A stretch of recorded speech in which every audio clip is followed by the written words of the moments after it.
북한 비핵화냐, 대북 제재와 전략적 인내를 어떻게 할 것이냐, 북한 인권 문제 어떻게 할 것이냐, 이런 의견들을 제가 던졌고요.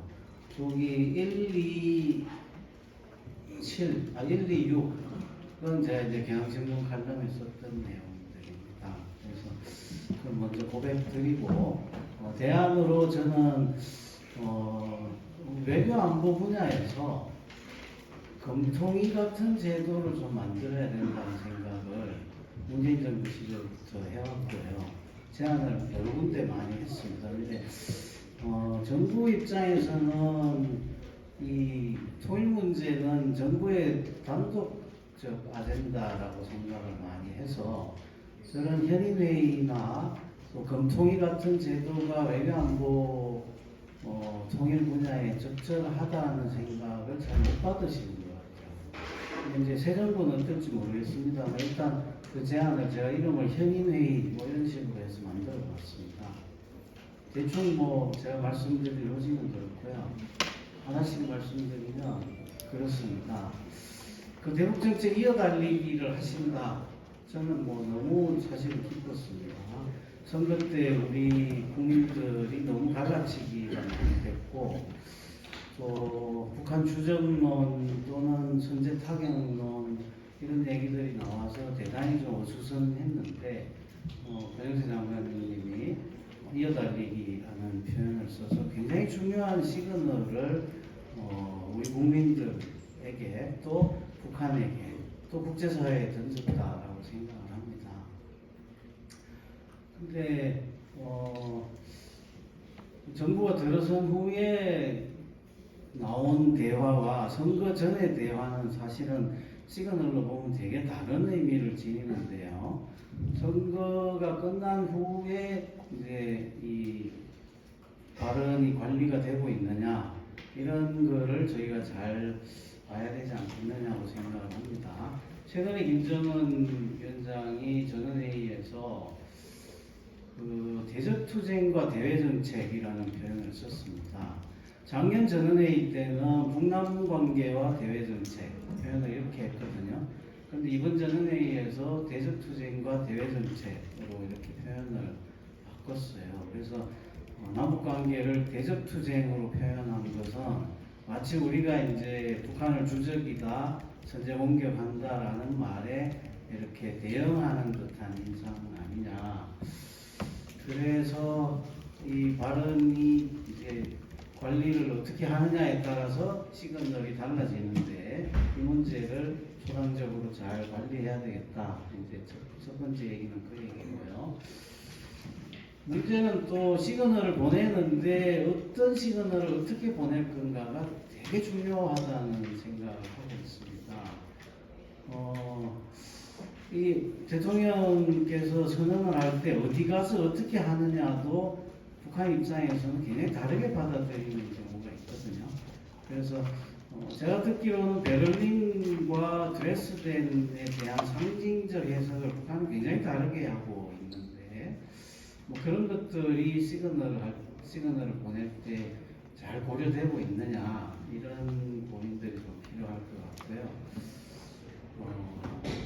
그 다음은 저희 사드가 가진 경험은 우리가 북한에 대해서 억지를 하기 위해서 신호를 보냈는데 뜻하지 않게 제3자인 중국이 반발을 하는 사태를 겪었잖아요. 그러니까 이 오인식 이 부분들을 어떻게 우리가 잘 머리에 두고 시그널을 보내는 것도 굉장히 중요하다.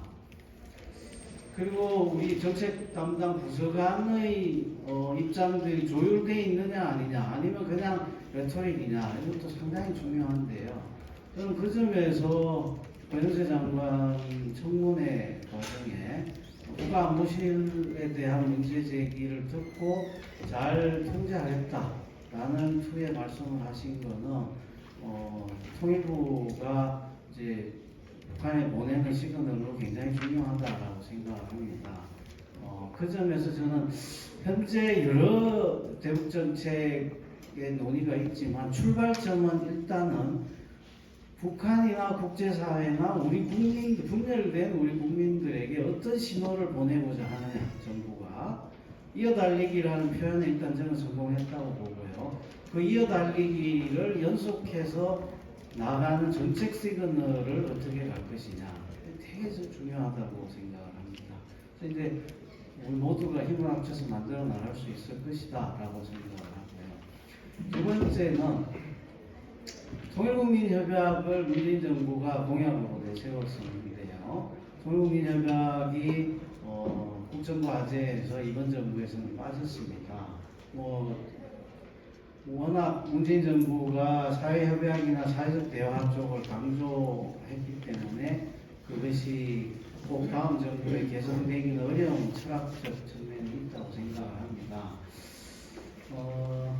그럼에도 불구하고 이 통일국민협약이 가졌던 몇 가지 문제의식들은 저는 굉장히 중요하다고 생각을 합니다. 그래서 어쨌든 아래에서 위로 바텀업식의 우리 국민적 합의를 만들어내는 방법론이 통일국민협약이었고 그 사회적 대화를 진행하는 과정에서 만들어진 몇 가지 성과들이 있는데 그것을 어떻게 개선할 것인가 또는 그 장점을 어떻게 활용할 것인가 이런 부분들이 좀 더 깊게 고민되어야 되지 않겠느냐 이렇게 생각합니다. 근데 이제 당시에 통일국민협약은 시민단체들이 주도했는데요. 지금 이제 시민소통 비서관으로 들어간 분도 이만조 비서관이 당시에 통일국민협약 시민회의에 같이 참여해서 여야가 일을 했죠. 근데 이제 정작 그 당시 야당은 통일국민협약이 일종의 정당 정치를 대체하려고 하는 거다라는 생각을 많이 하셨던 것 같아요.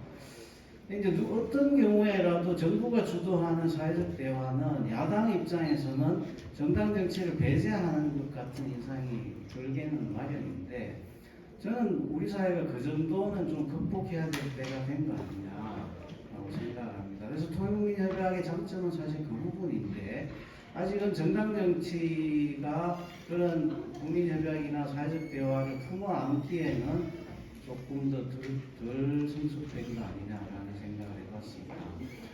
그래서 톱다운식 직접 정치를 윤 대통령께서 되게 선호하시는 것 같은데요. 바텀업식의 저런 사회적 대화에 대한 성과를 저희가 좀 더 받아 안으면 여야 합의가 잘 되지 않겠느냐라는 생각을 해봤습니다. 세 번째 이제 정책 문제인데 우리 정부가 국정과제로 북한 비핵화라는 표현을 썼습니다. 그리고 검증 가능한 비핵화 이렇게 써서 저는 약간 걱정을 했습니다. 왜냐하면 북한 비핵화라는 개념에 대해서 상당히 거부감을 많이 갖고 있고 그게 상호주의를 담고 있지 않다는 생각을 하는 건데요. 근데 다행스럽게 그건 제 개인적 판단입니다만 이번 한미 정상회담에서 한반도 비핵화라는 표현으로 합의가 됐습니다. 그래서 이게 어쩐 일인가 좀 이렇게 살펴봤는데 일본에 가서도 미일 정상회담에서도 한반도의 완전한 비핵화라고 표현을 했어요. 그러니까 작년에 2+2 회담 할 때 미국 국무국방장관이 일본 가서는 북한의 비핵화가 있거든요. 근데 이제 한국에 와서 우리 정부가 막 설득해서 한반도의 완전한 비핵화로 미국이 우리 의견을 받았던 거죠. 근데 올해 들어서 우리 정부가 북한의 비핵화라는 국정과제를 세웠는데 한미 정상합의에서 한반도의 완전한 비핵화가 정상합의문으로 들어간 것은 이건 이제 바이든 정부가 대북 관리 차원에서 한반도 비핵화라는 표현을 채택했다라고 해서 될 수 있겠죠.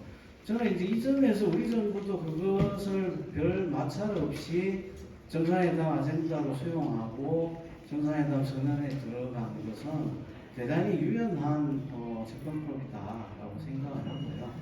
그런 점에서 북한이 만발할 수 있는 여지들을 불필요한 빌미를 주지 않는 건 대단히 중요하다고 생각을 합니다. 지금 되게 위기 이론이 많이 돌고 있고요.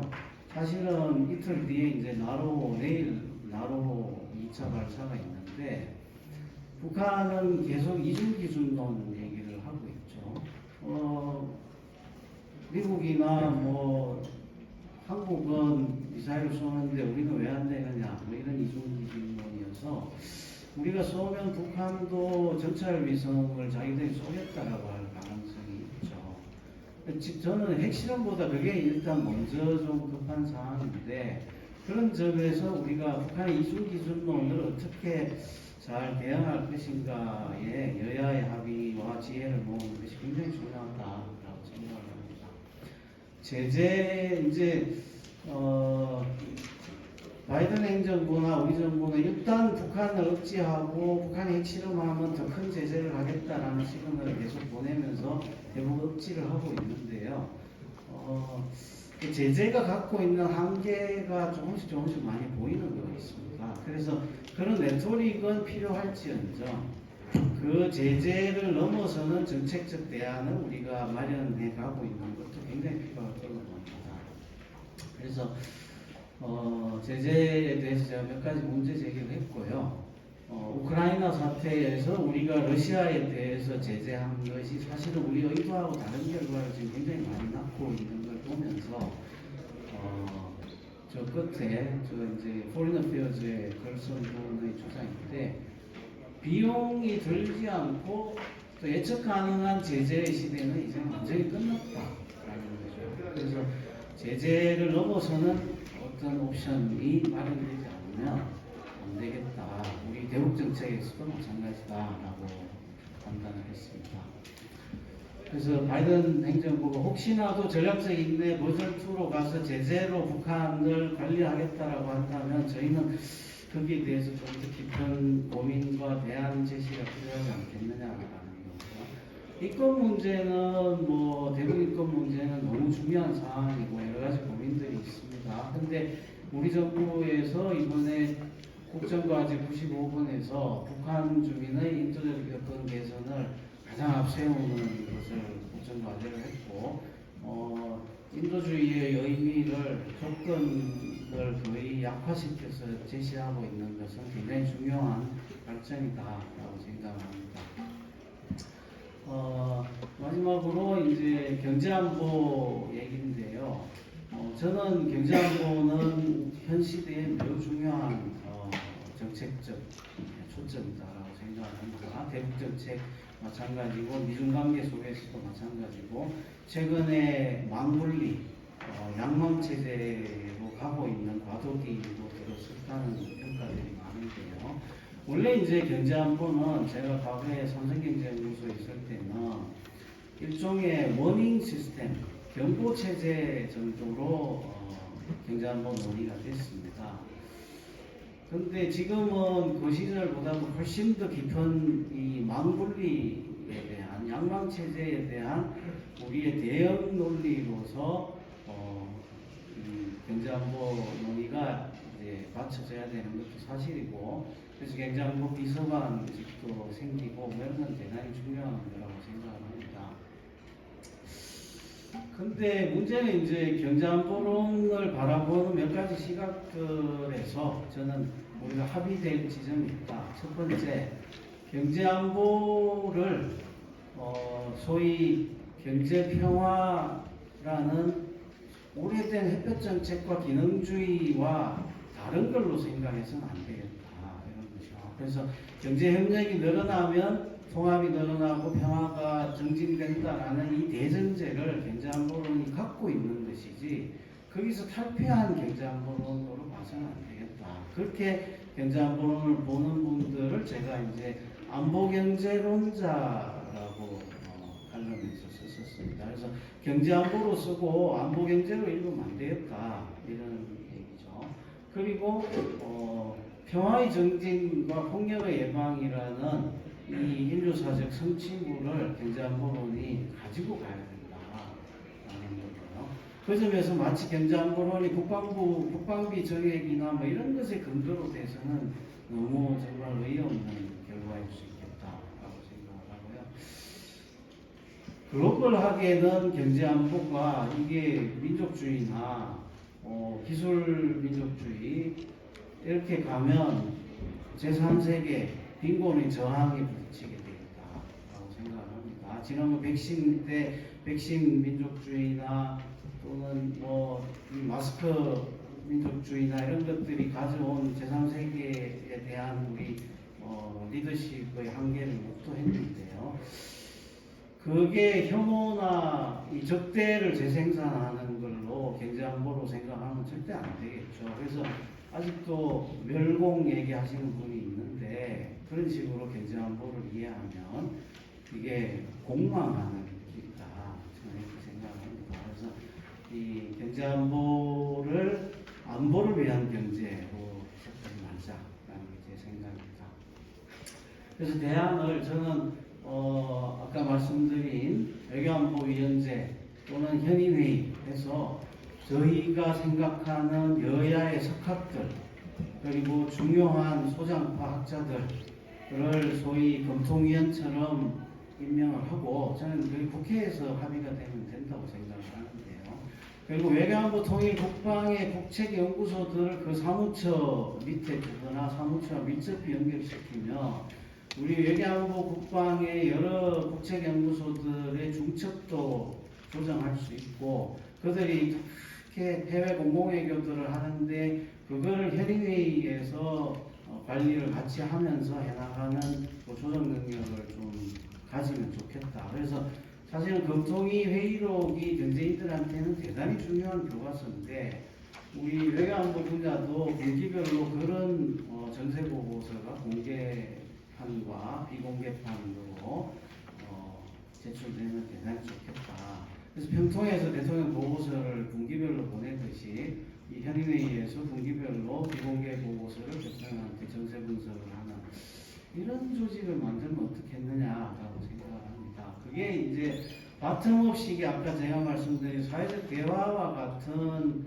이 대북 초당협력도 있지만 엘리트 차원에서의 탑다운식 이 초당협력 기구로 저는 현인회의를 제안하는 겁니다. 뭐 다 말씀드렸고요. 결론으로 저희가 전략적 모호성이냐 전략적 영요성이냐 이런 논의가 많이 있습니다. 지금 논쟁도 있고 뭐 그에 대한 결론은 지금 내기는 어렵지만 어쨌든 미중 리스크가 상수인 상황에서 우리 정부가 비상 대응 능력 또 우리 정당 정치가 외교안보 분야의 비상 대응 능력을 갖출 수 있는 그런 제도적 장치들을 만들어 나가는 게 이 정부가 할 수 있는 매우 중요한 과제라고 생각합니다. 뭐 저희가 새우냐 돌고래냐라는 논쟁도 있지만 이런 허망스러운 논쟁보다는 실질적인 초당협력의 제도적 장치를 저는 국회에서 만들기를 제안하는 겁니다. 네, 이상입니다.